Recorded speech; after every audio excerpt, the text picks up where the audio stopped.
the rest of the country. Yeah. But if you're going to go somewhere and not feel safe, that's where you're going to go.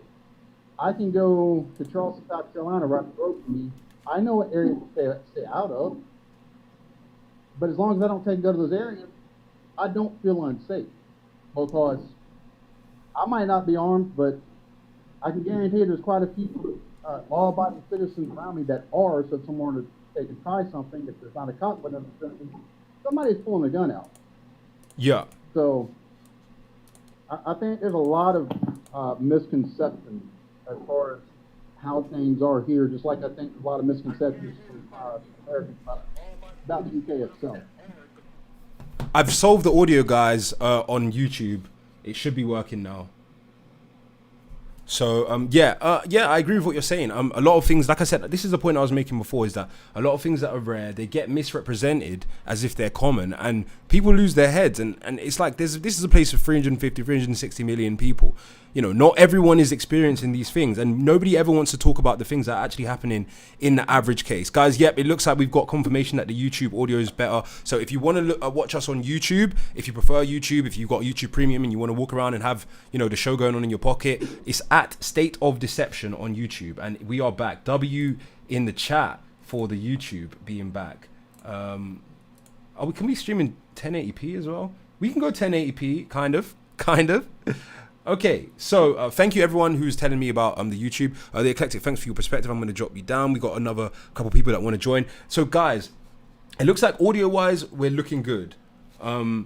So we've got 3,800 likes. Those are rookie likes. I want more likes. I need more likes, please. Please. Okay, let's turn up the... how is the volume levels on YouTube? Anyone watching on YouTube, it'd be great if someone could tell me how the volume levels are. We can get another debater up. Let's get someone else. We got a lot of requesters. Kane, what is up with you, man? Hello. Hello? Oh, how old are you? 13. Sorry, mate. You know, there's an age limit on this. Let's get Chris up. Okay, so people are saying the audio is good on YouTube. That makes me happy. Absolutely warms my heart. So, yeah. This live will be available. I'll probably cut the beginning out because you can't hear anything. But let's really, like... what do they say? What's the saying? Lock in. Let's lock in. What's up, Chris? Yeah, bro. Yeah, how you doing? Oh, good, brother. So why do you think the US is better than the UK? Because it is. It's better in almost every way. And the things that people bring up to make it seem like it's not better are extremely rare. It's kind of a cope. Like what? Like they bring up school ooting because they want to cope about the extremely rare eventuality possibility of somebody being harmed in that way, and act as though it's different from other forms of harm. And you know, it's very, when you're talking about violent crime, you're talking about like 0.4% versus 0.2%, stuff like that, like something that's extremely rare anyway. Oh yeah, he did leave. Let's get someone else up. Roe v. Wade was overturned. That's a good thing. Yo, hello. Oh, Eclectic has joined us on YouTube. Yeah, everyone, join on YouTube. I'm really happy, actually, about the fact that we can go live on YouTube. Does it look good? Because I feel like the setup is pretty cool how I did it. What's up, Two Cows? Yeah, what's up, bro? So I just want to know, okay, we're starting off. What's your metric? Like, what makes something better than the other, right? For me, my personal reasoning that I think the USA is better is because I think that the First Amendment and the Second Amendment are probably the two most important things to have in a country. And the USA has obviously both of them, and the UK has neither of them. So for me, that's enough. That coupled with the fact that there's, let's just say, a similar lifestyle, if not better, but it is better, but let's say a similar lifestyle. Having what I have now, plus the Second Amendment and free speech, is enough for me to say somewhere else is a better place to live, as long as there's not some significant risk to me there. Then we've got the fact that the houses are bigger, it's bigger in general, there's more things to do, the sun, you know, there's more diverse landscape. If you want sun, you could literally live in like a place in the USA, let's say you live in New York, and you can just decide, I want to move to Chicago. You don't have to get a visa, nothing. You can pick up and move to another city and get a different job and start your life over again. I met people in New York when I was there that are from Atlanta, and they say, I've just picked up and moved from Atlanta. And this is what Americans do. They move all around America, and it's second nature to them. They don't even realize how much of a privilege it is. What are you going to do in the UK? Move from London to Manchester? For what difference? Like, there's no real difference. You know, London is probably the best place if you want economic opportunity in the UK. Yeah, no one's disputing that. The USA has like 100 of those. Okay, yeah, all right. So just breaking down what you said. So the First Amendment, I could, you know, break down easily. The thing is, I don't really care about the First and Second Amendment because that's like, it doesn't really apply to today's state of America. You look at today, it's borderline fascism. I mean, you see people getting deported. Oh, you kind of deluded. A conflict between Trump and the government. Let me ask you a question. It's chaos. Do you know what you're talking about, or are you just talking? Yeah, I do know what I'm talking about. Yeah. You know what you're talking about. Okay. Yeah, I do. So you're arguing that someone getting deported is bad. Why? Because the evidence isn't submitted. Who decides who is able to cross into America? It's a tri-legal system, no? It's Customs and Border Protection. Yeah, but who governs Customs and Border Protection? I think is it a federal agency? U.S. Customs.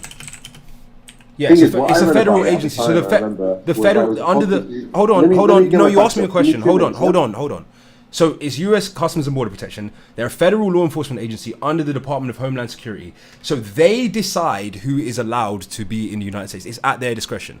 I can go right now to the border of the United States, to let's say an airport or whatever, or even get to the border. And because I'm not a U.S. citizen, they can literally say, I just don't like how he's acting, and refuse me entry. So the idea that someone who's not a citizen has a right to be in America, if you believe that's the case, you're misinformed and you're miseducated. Yeah, give me a second. I'm getting up the article. You don't have to get up the article, because what I just said completely upends anything that you're going to bring up about that case. Because as I've just explained to you, that non-citizens don't have the same rights as US citizens.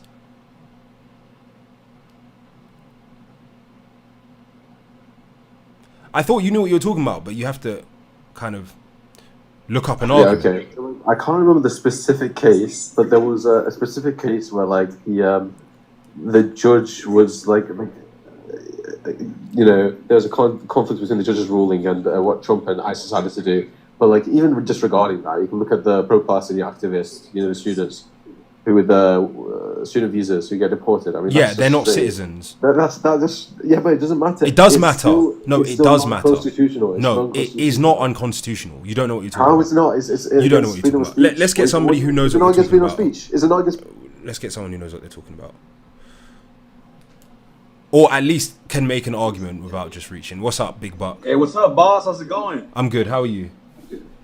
I'm doing well. I'm right here in Pistol Beach, bro. I'm about to start my weekend. Hell yeah. What about you, bro? You're from the UK? Yeah. I'm just doing my live, then I'm gonna go see my niece soon. But this live, I really wanted to get it like going properly, because I've got the setup proper now on YouTube, and I really wanted people on YouTube to be able to watch, because that's important to me. And we got 5 people watching on YouTube. So guys, if you want to watch us on YouTube, it's at State of Deception. That's the name of the show, and we're boosting, as I say. What would you like to discuss today, Big Buck? So, I've been seeing a lot of people in Europe, actually in Europe, like in the EU, that want a politician just like Trump. So, do you guys got like a Republican Party out there, or not really? No. So we have the main parties in the UK are Labour, the Conservative Party, Liberal Democrats, and a party called Reform. So the closest to a Trump-style government is probably Reform, but it's still nowhere near anything like that. So the short answer is no, we don't have anything like that. The Reform Party, they want to create a UK Bill of Rights that would protect free speech. I think that's a great idea. if I had to vote for one of them, I would be probably, if I had to vote, I would be maybe between Labour and Reform. But I'm not going to vote. I think both of them are completely crap. The Conservative Party sucks. But no party is really pro the interest of the British people. But Labour, I think, has probably the most support currently from the UK people. But Reform is kind of like gaining traction in UK politics. But they're not. I just don't think that they're equipped to solve the problems in the UK. And but yes, they are like the alternate option from the two mainstream ones, which are the Conservative Party and the Labour Party. Hey, what are your thoughts on that? And what's called Andrew Tate, boss? Do you follow Andrew Tate? Yeah, I do follow. Well, I used to follow Andrew Tate when he first started making, because I watched his video, his interview on a platform called what's it called? Oh, dude, man. I'm sorry, bro. Yeah, don't do that. Sorry. Don't do that. My bad. I'm sorry. Yeah, I used to. Sorry. I watched his interview on what's that guy called? The guy with the podcast that says "Boom, we're on." I can't remember his name. Someone will say it. But yeah, I watched that. Now, Andrew Tate is a very smart guy. He does talk a lot, and he probably talks himself into some trouble. But I don't agree with the fact that the UK government just persecutes people for thought crimes and persecutes people that disagree with them. Is that true that they banned his his name or stuff like that in schools? It's possible. I mean, that wouldn't surprise me. So have you ever been here in the U.S.? You said you were here in New York, right? Yeah, I've been to the US many, many times, and I'll be back in the US in approximately 3 weeks. Yeah, approximately 3 weeks. I'm gonna drop you down only because we're trying to get the debate going. Yeah. Thank you though, but yeah, I'll be back. For everyone that is interested, I'll be back in the US in 3 weeks. I'm gonna be in South Carolina, Greenville, South Carolina, baby. Greenville, South Carolina. So I'm gonna be in Greenville, and I'll probably hit some other cities: Raleigh, Charlotte, Asheville. So if anybody wants to pull up on me in the United States, feel free. I'm gonna have the whip, the big whip. Yeah. So pull up on me in the United States if you want. If you guys want to go shooting, fishing, whatever. That's the kind of stuff I'm on. So yeah, but I'm gonna be in Greenville, South Carolina. I won't say the dates, but so let's see what people on YouTube are saying. We got YouTube comments. We got it's too busy on TikTok, overstimulating, burns my head. Chicago's over 12 hours wasted in the same country, whole different vibe. Okay. Bro's got road rage. Yep. I literally have no faith in UK politics these days. There's no good party out there right now. I agree, and like again, I would not vote in the UK. I think Seeking Unknown on YouTube says government all the same, different side of the same coin. I do like David Curtin's Heritage Party in the UK, but nobody even knows who they are. Let's get another debater up. We've got a lot of people requesting. I think we got about 8-9 requests. We got 4K likes. We really need to get the likes up. Our like target is 10,000 likes. So please tap the screen to like the live. And Mr. GNV, what's up? Yeah, what's happening, dude? Yeah, I'm good, man. So, my debate is going to be bringing back about the medical stuff, right? Sure.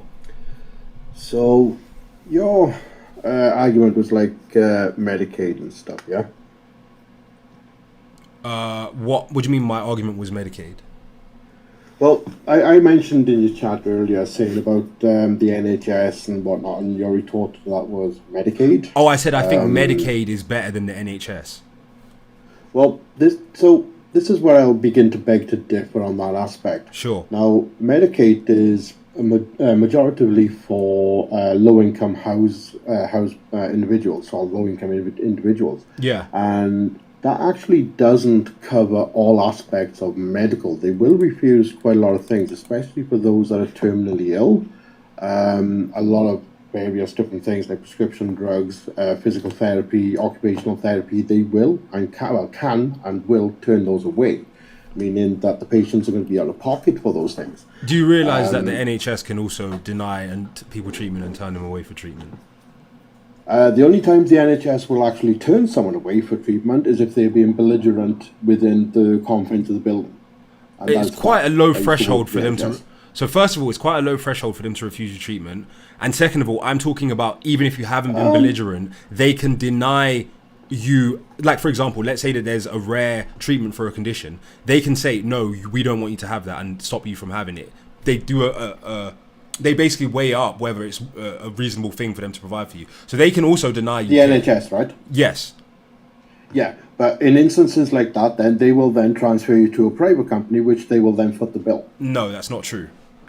It is true. It's not true. When I used to work back in the NHS, we used to take part of that. We used to deal with that. It's not true. There's many cases Okay, of people I used to deal with that, who but- could. Okay, I'll give you an example. So the case of what was that? Indy Gregory. That's it.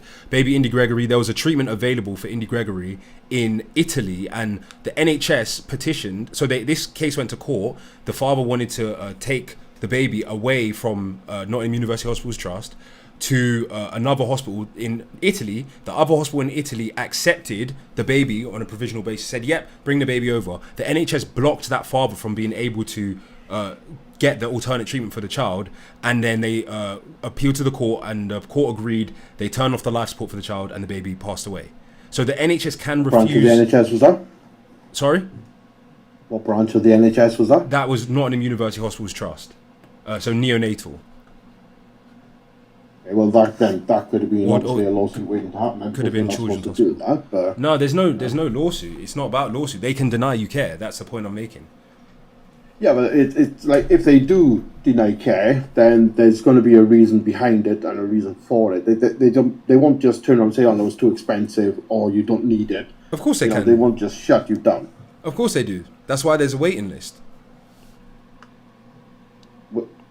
Waiting lists are like, see, you say that there's a waiting list, but then Yeah. the waiting lists are there for a reason because like there's other people waiting. There's like a queue for it, so to speak. I mean, yeah, I know that. Yeah. So that would part be of the them. NHS does suck. That would be them not providing you the care, then, wouldn't it?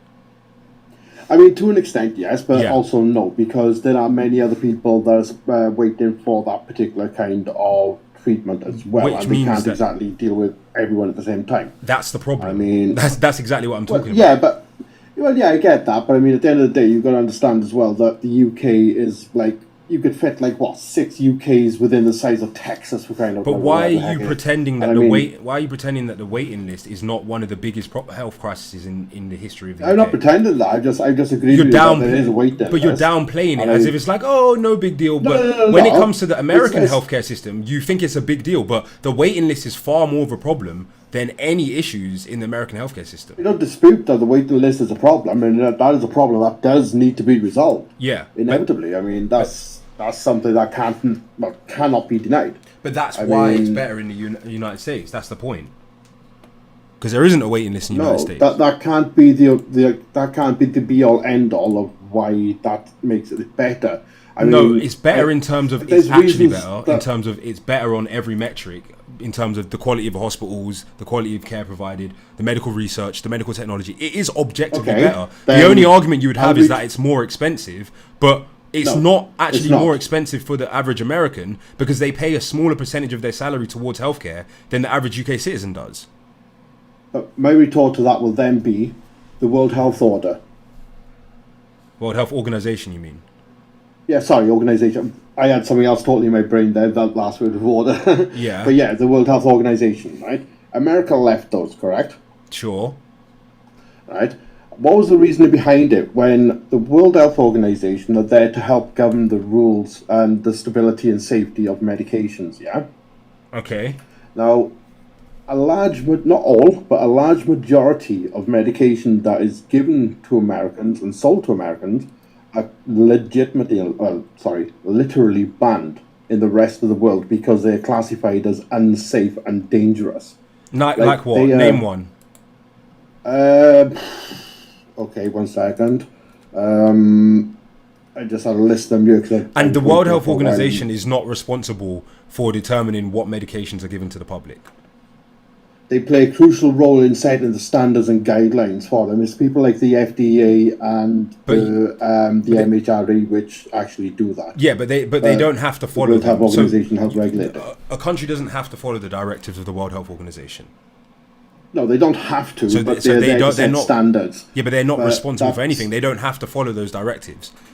It's just They're not it's just granted, but they're guidance. all. But now you're just taking away from the fact that the medications that America gives to its population are banned.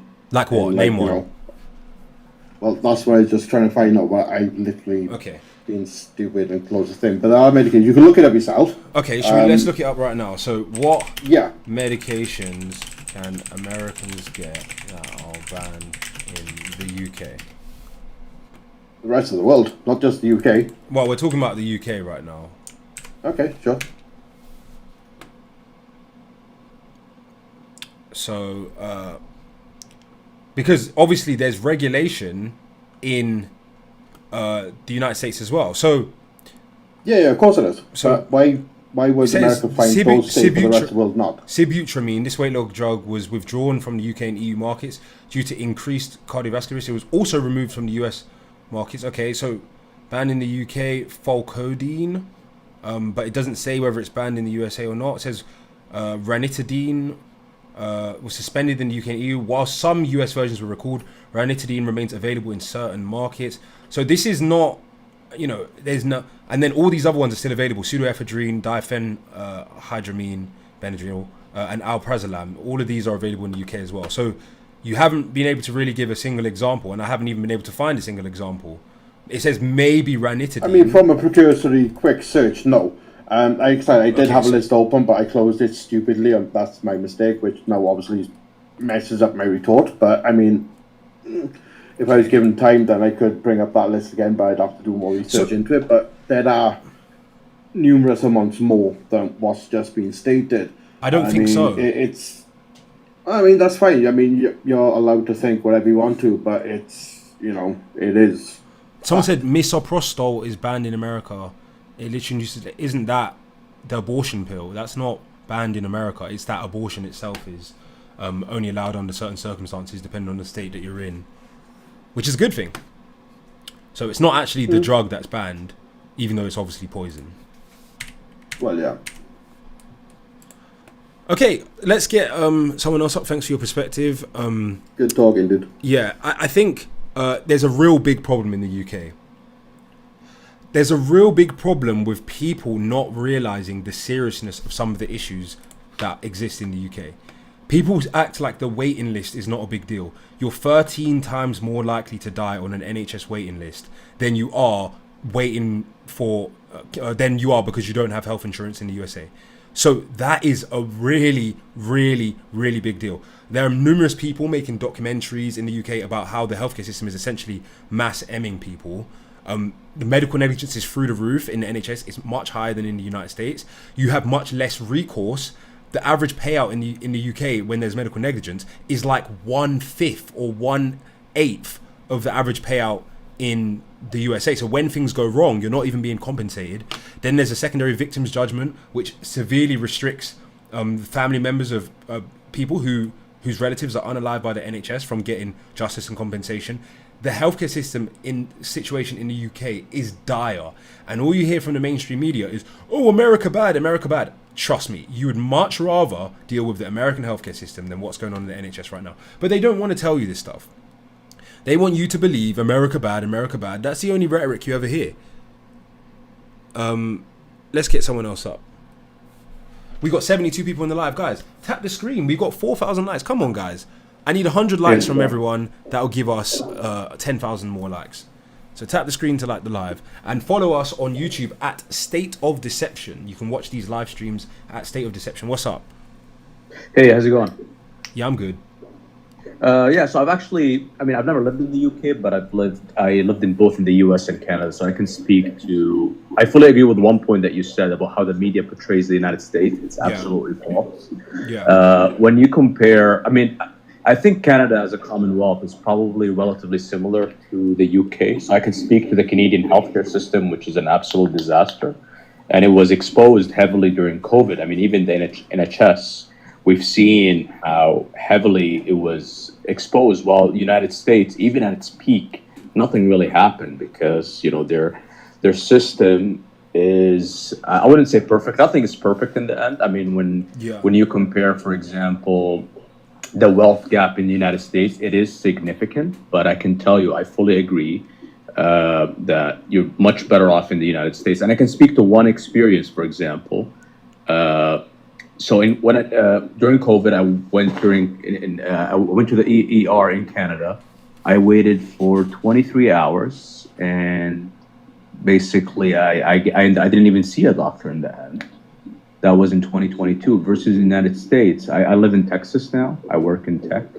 So I made the decision to move to United States. Yeah. Aside from doubling my salary, when it comes to healthcare, yes, I do pay a little bit when it comes to copay, but I have a good insurance. I worked hard in life. This is what I love about the United States, is that they don't tax you to death like like Canada and the UK. Yeah. And you know what? When it comes to healthcare, I pay a small portion, but I don't wait a single. Like I waited 20 minutes in Texas to see a doctor? 25 minutes? I needed a hernia surgery. I was on a wait list in Canada for 3 years. I had to go to Turkey to get a surgery because they put me on a wait list. I'm like, I'm in pain. They're like, oh, you have to wait for 3 years. So how much how much do you pay per year for healthcare? And then I'll let you know where you roughly are. Thank you, Amaya, for the gifts. Appreciate it. I'm fortunate because I work as an engineer, so I do have top tier insurance. But I would say from my income, I pay about probably like $9,000 a year, $8,000, something like that. 7,500, yeah. 7,500. So you're paying about $1,000 more than average, pretty much. Yeah, but I do get top tier. Yeah, I get top. Yeah, and you're paying about $3,000 a year more than the average UK citizen is paying. So $3,000 a year more to get world-class healthcare, and realistically, you could be paying $2,000, $1,000 more, and you would still get better healthcare than the NHS provides. So, yeah, I mean, I've never lived in the UK, but I presume it has to be similar to Canada because it's heavily, subsidized by the taxes. But I assume it can be better than Canada.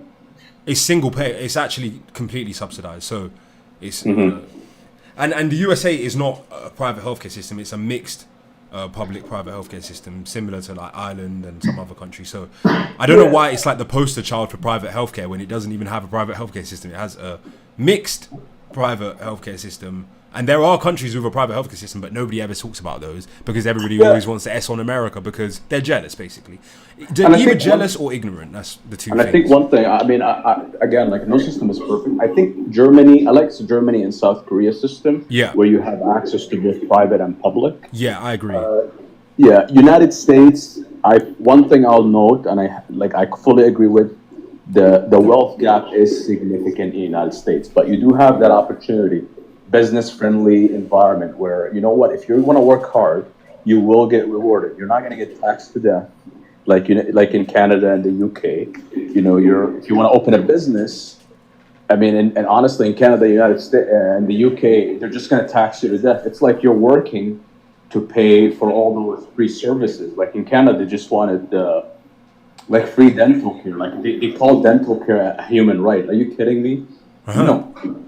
Well, I don't know why inequality is perceived as an inherently bad thing. To me, it's actually more of a statistical feature. If you live somewhere that has lots of rich people, the skew effect towards wealth, towards the rich people, is always going to be more of a strong effect than the skew effect towards poor people because nobody has literally nothing. So anywhere where there's loads of rich people, you will find that effect starts exacerbating, where especially somewhere where there's as many rich people as the United States. Now, in addition, there still are going to be a lot of poor people in the United States because it's the best place to be, really. So obviously all the rich people go there and all the poor people go there. So that's why the numbers on inequality look how they do. But the thing that no one ever brings up is that the people that are in the middle are still doing better than everyone else in the world. Yep, absolutely. In the US, I can tell you that you work hard, you can easily buy a home.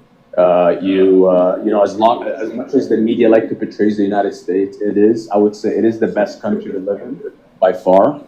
I made the decision to move, and I've never looked back. I'm probably not going to get an American citizenship. I like the idea of just being just a green card and I keep my Canadian. I want to keep the option in the future if I, live abroad or work abroad. I don't want to pay taxes. So I would say there's some drawbacks, but I like one point that mentioned how the media portrays the United States. It's not how it is. They portray it like it's all gun violence, or that's not the case. Yeah. Yeah. All right. Well, thanks for your perspective, man. I'm going to drop you down. We've got some other people requesting to join the live. Guys, we've got 66 people viewing live. Let's tap the screen to like the live and get us up where our like target is 10,000 likes. So we only got a few more likes to get to the 10,000 target. I'm looking forward to it. We're also live streaming right now on YouTube at State of Deception. State of Deception on YouTube. Thank you, Philo, for joining the live. I can't lie, they don't even have to teach geography or any history outside American history. Well, you know, it would probably be good to teach things outside America too, and I'm sure they do to some extent. What's up, Jacket? Oh, hi. I'm here. How are you doing? I'm doing all right. I just have a quick question. Sure. Well, a debate. So your belief is that America is better in every way than the UK, right? In almost every way, yeah. Well, yeah, in almost every way. But I would like to propose the argument. Do you not believe that these countries are just equal in different ways to each other, and Canada too? No, I think the USA is far better than UK, and I don't even think it's close. And I think that And UK citizens are brainwashed. Can I get some of your opinions on that? Sure. Yeah.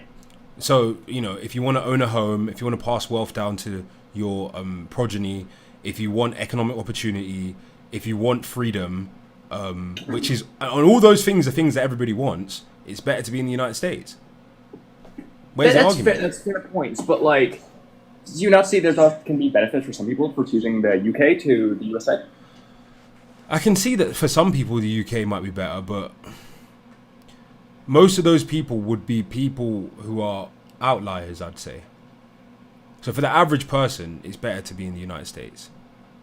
That's entirely, Especially the average UK citizen.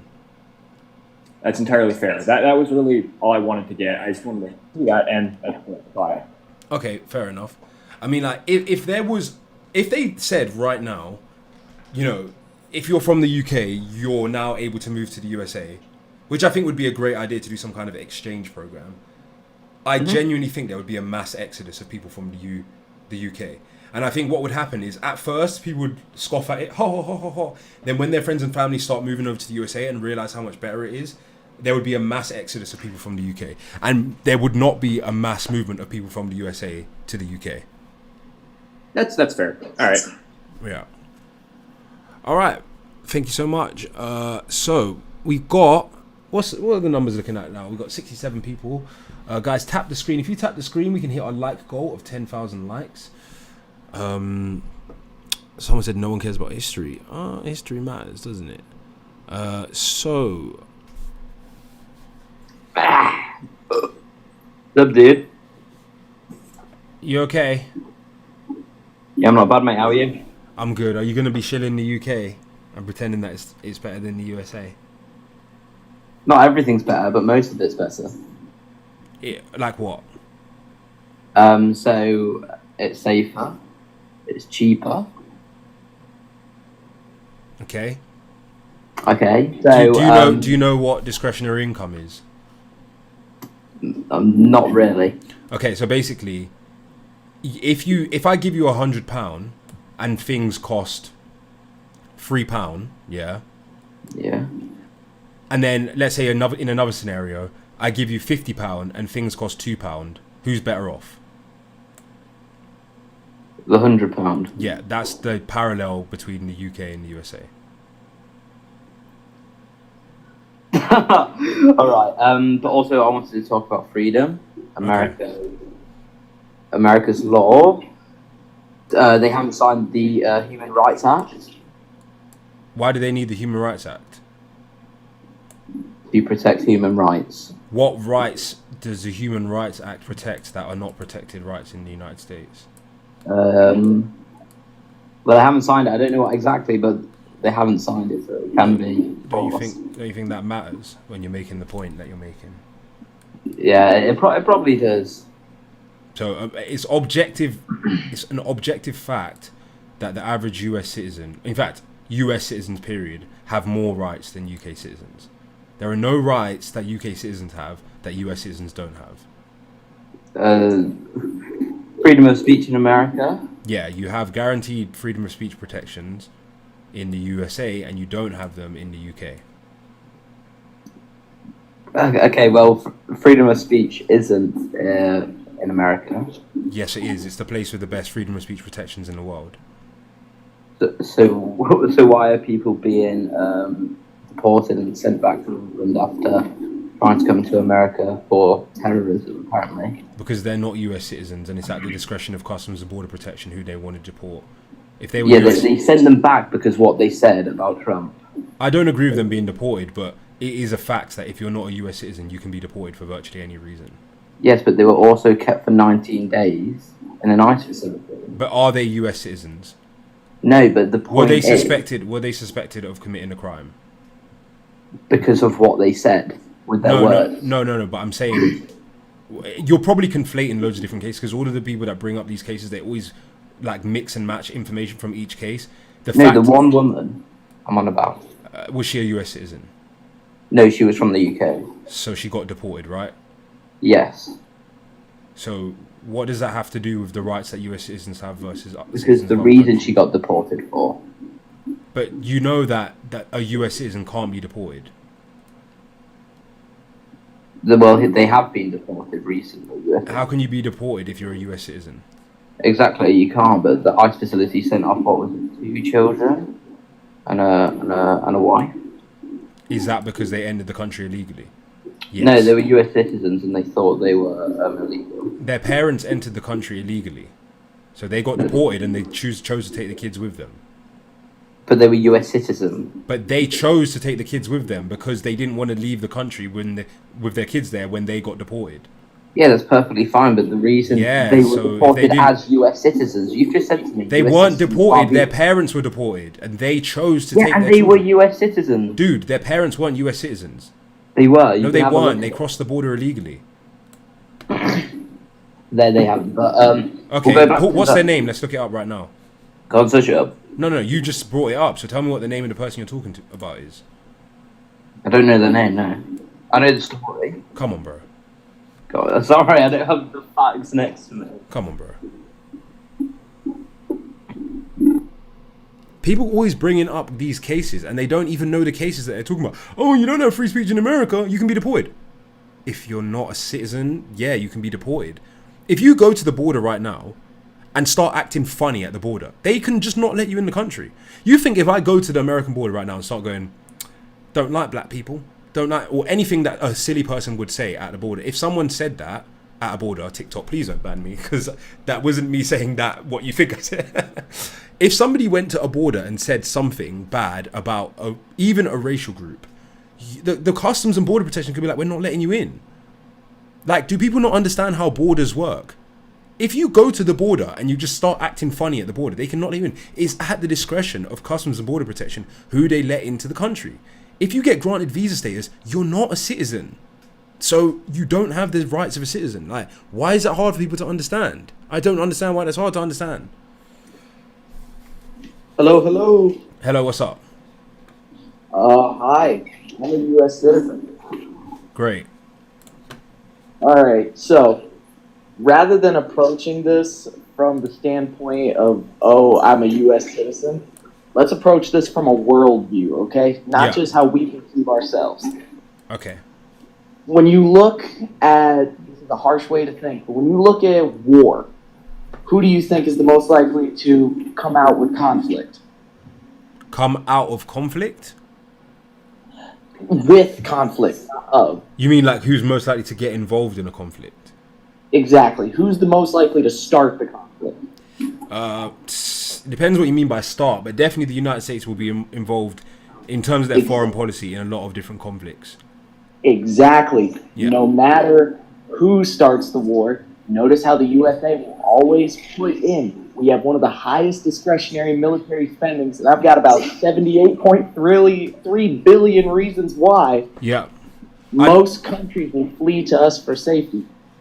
Yeah, I don't really agree with the US foreign policy, but it's still better to live there, you know, and there's no domestic conflicts, so.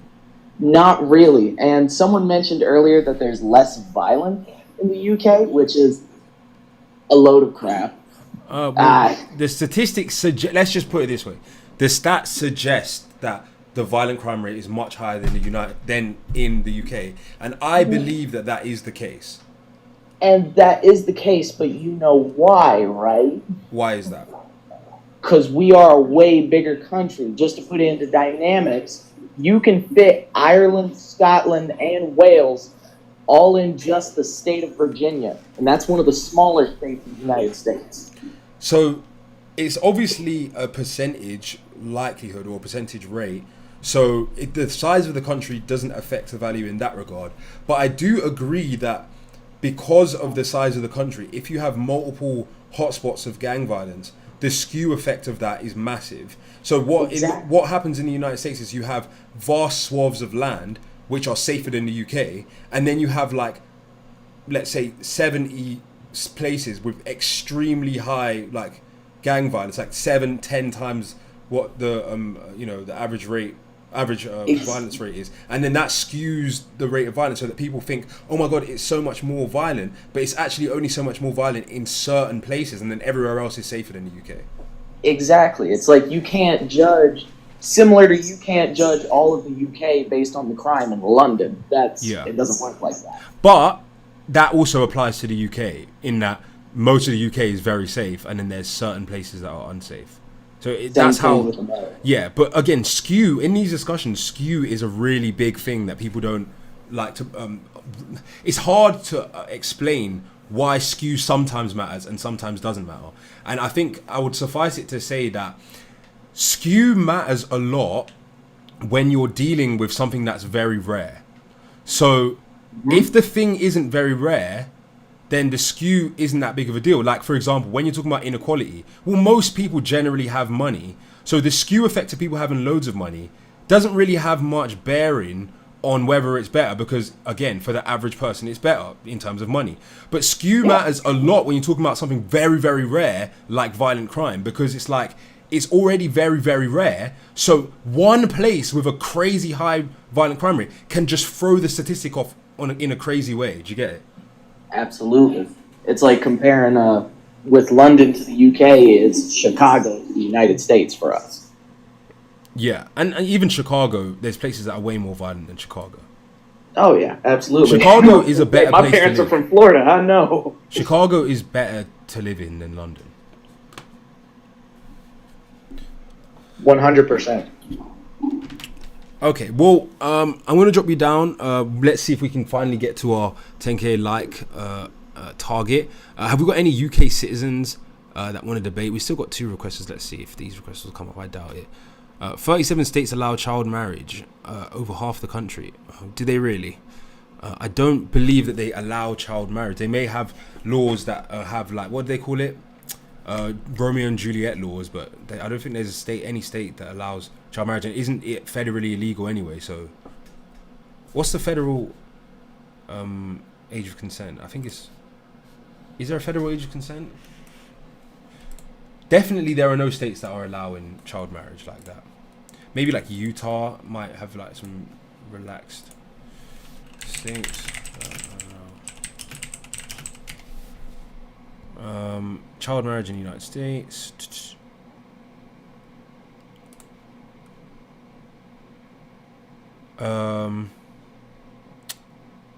Child marriage is legal in 36 states. Okay, 14 states have banned underage marriage. So what are the 36 states? Let's see.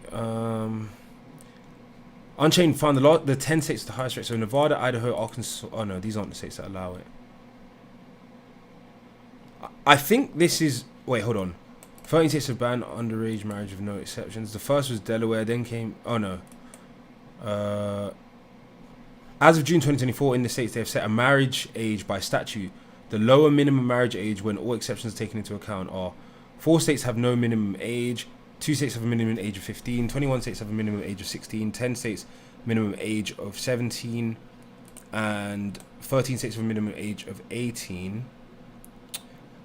Okay, so not having a minimum marriage age doesn't mean that people are not criminalized for engaging in that act. So there'll be cross-referencing statutes, state law, that criminalizes a person exploiting a child. So yes, you could say, oh, they don't have minimum marriage age, but the person can still be arrested for exploiting a minor for whatever the state law is. Like, for example, this guy said that's exactly what it means. Okay, should we get the actual states up and then I'll find you the statutes that prohibit that activity? Let's do it right now. Blow you the F out. Which states allow child marriage? USA. And then I'll pull up the actual statutes that make it illegal for you to engage in that kind of activity with a minor. So, man, do I need a new CPU? Oh, good graphics card, but this shit's kind of slow. Are you gonna move to the USA? Yes, I am. I'm proud to be an American, where at least I know I'm free, and I won't forget the ones who tried to give that right to me. Someone said all contracts with a minor in the US are considered void unless permitted by parents. Ah, there you go. So you don't even... I didn't even need to put it up. Exactly, that's a good one. But I wanted to find the criminal... the actual laws criminalizing it. Oh, we're almost at the 10k like mark. Is that you, Homegrown? Appreciate you, gangster. Oh my gosh. This confused me. So should we just do it on the phone? Okay. Have we got any requesters as well? How long have you lived in the USA? I don't live in the USA. I live in the UK currently. States.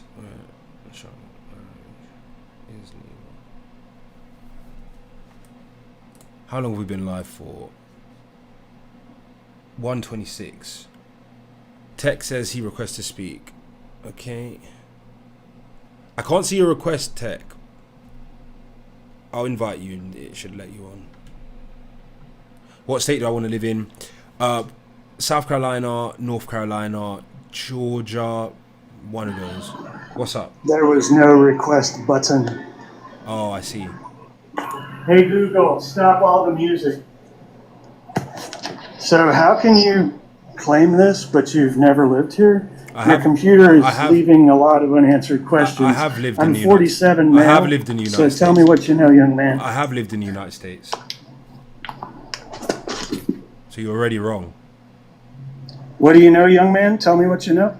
I was just showing the viewers that you've already entered the conversation and you're wrong straight away because I have lived in the United States. Sir, there's been nothing debated yet, so that's a null statement. I just refuted the claim that you made about me never having lived in the United States. You said that I've never lived in the United States. That's not true. So. No, I've asked you. I never stated it. I asked you. No, you did state that I don't live in the... Sir, go back and scroll up. You realize that this is being recorded, so you can actually go and look at the Sure, this is all truth time, young man. So you can look at the timestamp on the YouTube channel. Why do you think that? Everybody timestamp, please, so we can be accurate. Everybody heard you say it. Look, sir, how can you know? That's the point. You can split irrelevant hairs all you want. Have you ever lived in the UK? Yes, sir, I have. Okay, and why do you think the UK is better than the USA? That's not why I joined. To talk to you. Do you think the UK is better than the USA? Your prompt says the USA is better, and I'm calling to tell you that I'm actually calling to ask why you think that. Okay, that's fine. I'm happy to explain, but do you disagree with me? My gut says that I do disagree. Yes. Okay, so why did you move back to the United States? To finalize things before I moved to Great Britain. Oh, you're moving to Britain.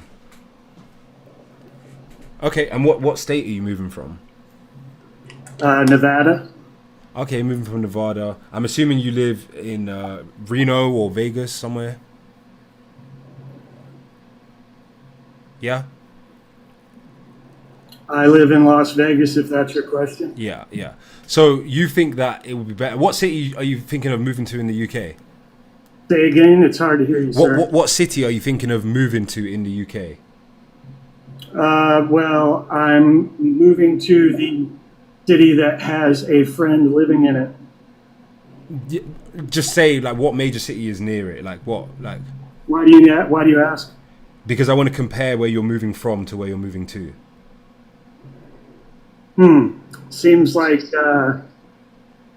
you're going to start out with a limited comparison. I'm trying to see what your experience is going to be like if you make the decision to Well, move. the sum total of my experiences tell me that this nation that is so young and full of ego and so less refined than what I saw when I was in is definitely not striking me as better. Okay, so where in the UK are you planning to move to that you think is better than Vegas? I can't nail it down to one place that I think is better than Vegas. So you're moving to the UK, but you don't know where you're moving. I just told you I know where I'm moving. So why don't you say what city you're moving to so we can compare them? You sound like you're more interested in debating than learning. Why would I want to learn from you? You're not very intelligent.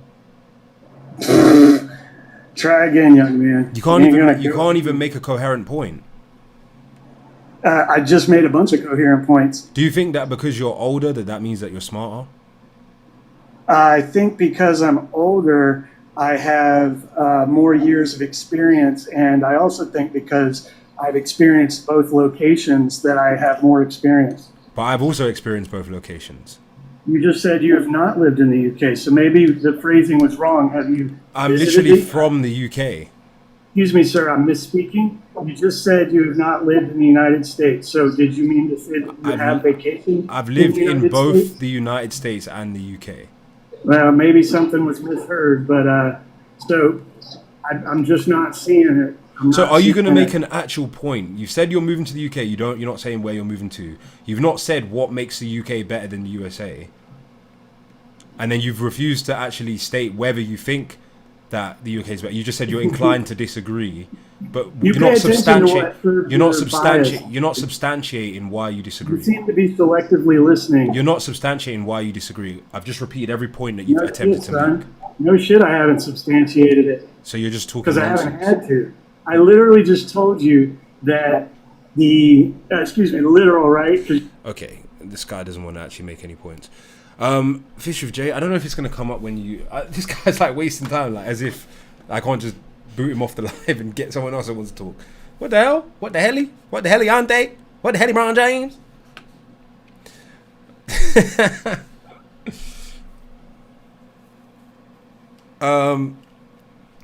If we got any other requesters, feel free to request, but please try to make an actual point, because I can't talk to someone that's not making a point. Homegrown. Bring it home, homegrown. What's going on? Actually, pause on that. That sounded kind of zesty. Bring it home, homegrown. Pause on that. What's up? To everybody in the chat, I apologize to that guy I apologize for that guy because he's one of the biggest issues with America. Yeah. Oh, okay. I was gonna say don't say anything bad because I don't want to get the live banned.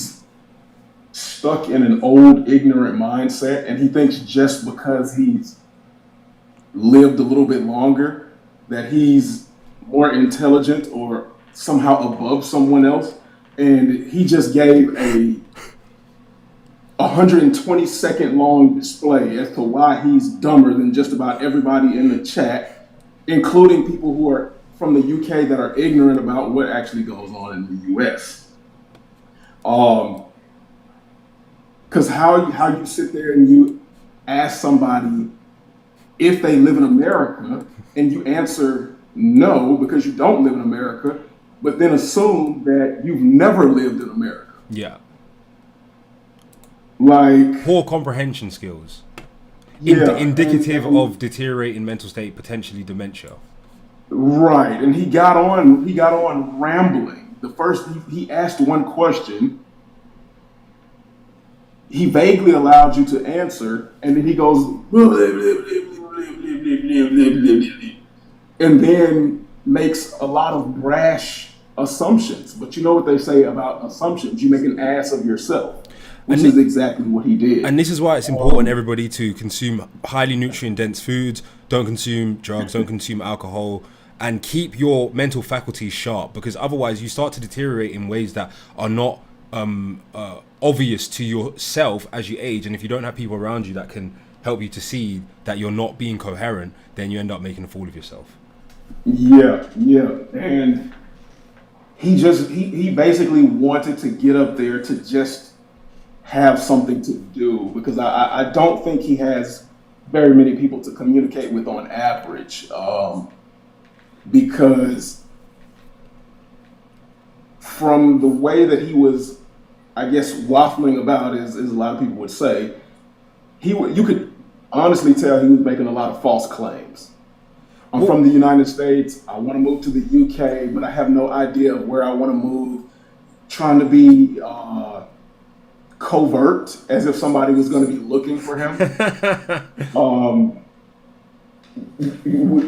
You just asked him what location. You didn't ask him for what address, the person that he claimed he was going to be moving with, or any of that. You just asked him generalized statements. So his safety was nowhere in danger. And if he thought his safety was in danger, he wouldn't have even mentioned where he lived in the United States, as far as Las Vegas. So Homegrown, I'm just gonna mute you because we got some other debaters, but you can stay on the thing. I'm just gonna see what these other guys are saying because there's some other people that want to talk too.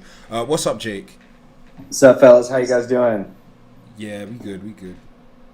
Nice, man. I got to live in England for about a year total in two separate stints. One was in 2020 where I was going to UE Bristol, and I went back to UE for PhD about a year ago. And yeah, man, I loved it there, but I was definitely glad to get home. You know what I mean? What did you like about the UK? Sorry. The UK, I was mostly in the countryside, and people were just really kind and sparked up genuine conversations with you. That was one thing I really liked, was just the community. And then your guys' is I think it gets worse raps than it deserves. You know, the beans on toast is fire. The produce and all of the I never got a bad bite of chicken, man. In America, every piece of chicken I get will have one nasty, crunchy, hard, cartilagey, nasty bite. Yeah, the chicken in America is so bad. It's so bad. Like the quality of food of chicken. Yeah. And you look at the UK cows; they look like your childhood imagination of what a textbook cow would look like. They just look healthy. Yeah, the food quality is really good in the UK. Mm-hmm. That's one thing I miss about it whenever I go, is like the food quality. But I there's places you can go to get good food quality. But I thought you was going to be arguing that you think that the UK is better. So do you think that the USA is better? Oh yeah, I definitely do overall. Where did you live in the UK, and where do you live in the USA? Even if you just say a state or a city. No, totally. I'm in Southern Oregon. That's on the west coast, just north of Cali. Okay. And then in the UK, I was in Bristol for most of my time, or just outside of it. Okay, so Bristol's one of the best places in the UK, easily, like top 5 cities, easily. So you've chosen good there, and if you come to Bristol, I'm not from Bristol, but if you go to Bristol, you will have a very good experience of the UK. It's quite like bohemian in a way. And then if you, Southern Oregon, I've heard a lot of people like the Pacific Northwest. I don't know much about Oregon, but I know that the nature is very beautiful in that part of the world. If you're just north of California, have you guys got redwoods in Southern Oregon? They're just 3 hours away from us. Okay. Interesting. Which is half of UK drive, but yeah. No. If I had to list every state and say how much I know about them, I think Oregon would probably be in the bottom 10. Fair. Yeah. There's only 2.5 million people in the state. It's pretty big, physically, the size of the state. But yeah, I don't blame you on those people. It's not the number one topic when it comes to America usually. Do you go into California a lot? Not really. No, I'm a big homebody, and most of my businesses I can do all my stuff pretty much digitally. So you said you're doing PhD. Is it something? Are you doing something to do with, like? Let me guess. I feel like it's something like biological sciences. No, it's my DBA. So business, yeah. Okay, business. Okay. I got my MBA from UE over there. But why did you choose to UE is what is that UE? University of the West of England, Bristol. Okay. But why did you go to the UK for that? Because in America, they don't have athletic scholarships for master's programs. It's undergrad only. And in the UK, I was able to get a scholarship and get my master's degree and get to live out there. And it was cheaper than the US. So I went for it. So that's how I ended up in the UK. And then my coach wanted me to come back. So I did. And that time I brought my whole family and we lived in a country cottage and it was a good old time. That's quite picturesque, yeah. Yeah, you did the UK right. Like come in, visit one of the nice either a coastal or city or somewhere like Bristol, and live in a nice little cottage and then dip. I think that's the best way to experience the UK. A lot of people in the countryside will have a great experience of the UK, but unfortunately, obviously, just like anywhere, most people live in the cities. And it's getting increasingly difficult to carve out a great lifestyle in the country because, the country would say there's a lot of demographic change, there's a lot of economic stagnation, there's strain on goods and strain on services, which even in fact impact people in those kind of areas. It's difficult to own land. There's a lot of tax if you have farms. There's a big inheritance tax on farmers. So it is better to live rurally, I think. No matter where you live, in my opinion, unless you live somewhere that's already like sparsely populated. I'd rather live rurally in the United States than in the UK. That's fair enough. I mean, my take on the UK, the biggest mentality, like way I could describe the mentality there is they just think if it's not broken, like completely broken, don't fix it. And there's just so much poorly managed bureaucracy, insane amounts of regulation that just keeps getting added on and reductions. And, I think your government is betraying your country 100% with what they're allowing to happen in a lot of regard. And, you guys are just pretty much getting priced out of being able to live, whether it's rural or in the city, Yeah, a lot of ineptitude. Like I think the way you characterize it is great because it's like that is what it is. If it's not broke, don't fix it. So then nobody ever wants to accept that maybe change is necessary because they're like, why would we change the NHS? Why would we change our mindset? Why would we change the fundamental principles of our law? Why would we want to be like America? And that's why the America conversation is so relevant. And I think that's why it even draws viewers is because deep down it is almost because of America because it's like people don't want to change because they don't want to admit that the Americans were right. They're like, oh, if we adopt that, then we're going to be like America. It's like, then America was right. And that's kind of a pervasive mindset, I think, in the UK. I would definitely agree with you on that.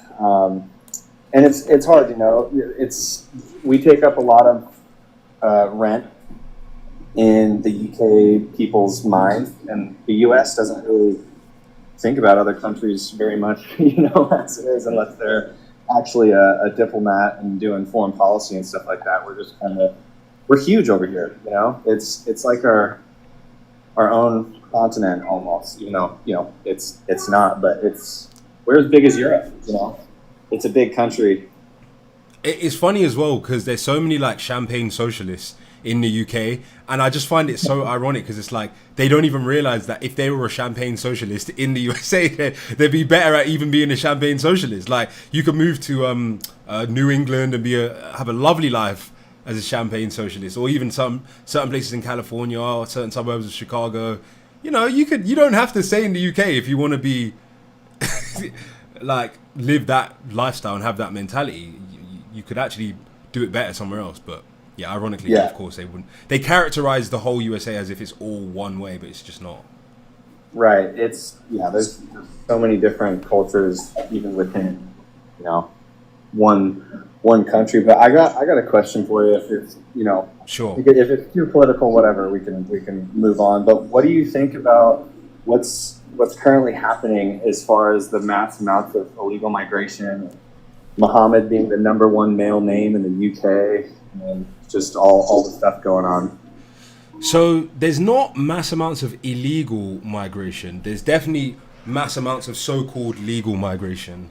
Right, now, because I'm you know, guess I'm a third generation immigrant, if that's even a thing that people say, but like my grandfather and grandmother moved to the UK. So I can speak from the perspective of someone that's been born and raised in the UK, but also as a descendant of immigrants. And I personally think that any government that thinks that it's okay to allow 500k plus people into the UK every year, there's some kind of agenda. And there's the guy that is housing a lot of the asylum seekers became a billionaire, I think, like last year. He made like 400 million in 1 year or something like that. So it's clearly an agenda, it's clearly a racket. It's to the detriment of the people that live in the country. Now, is immigration inherently bad? Well, no. I mean, you can look at somewhere like America and see that it can work in different ways. Some people are just generally opposed to demographic change, which is an understandable perspective. But you're going to have that perspective depending on who you are. Like, if you're obviously an immigrant or you want to be an immigrant, you're not going to be as opposed to demographic change. If you're a native, you're going to be more opposed to it. But what they're doing is clearly a calculated agenda to cause harm to the country, and someone's making money from it somewhere.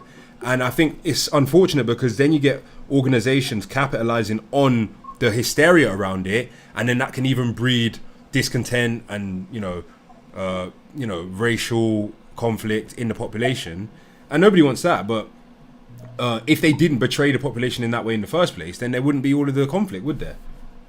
Right, and I think that was put pretty perfectly. I mean, it is a delicate subject because it can, get the screech in if you say one thing incorrectly, and I think you killed it with that. And, speaking on, I guess your kind of story, your third generation, you guys have had time to assimilate to what British culture is. You're not coming from, maybe they did, but right now you're not bringing over, like you said, hundreds of thousands of people from war-torn countries who, I think pretty openly discuss how they are pretty loud about how they don't appreciate Western culture, yet they're flocking here and they're claiming asylum, which I think is not the case because in many circumstances, because a lot of them end up going back home on vacation. If you're being persecuted, why are you heading back? And that's more of a Swedish study that I saw, where like 70-something%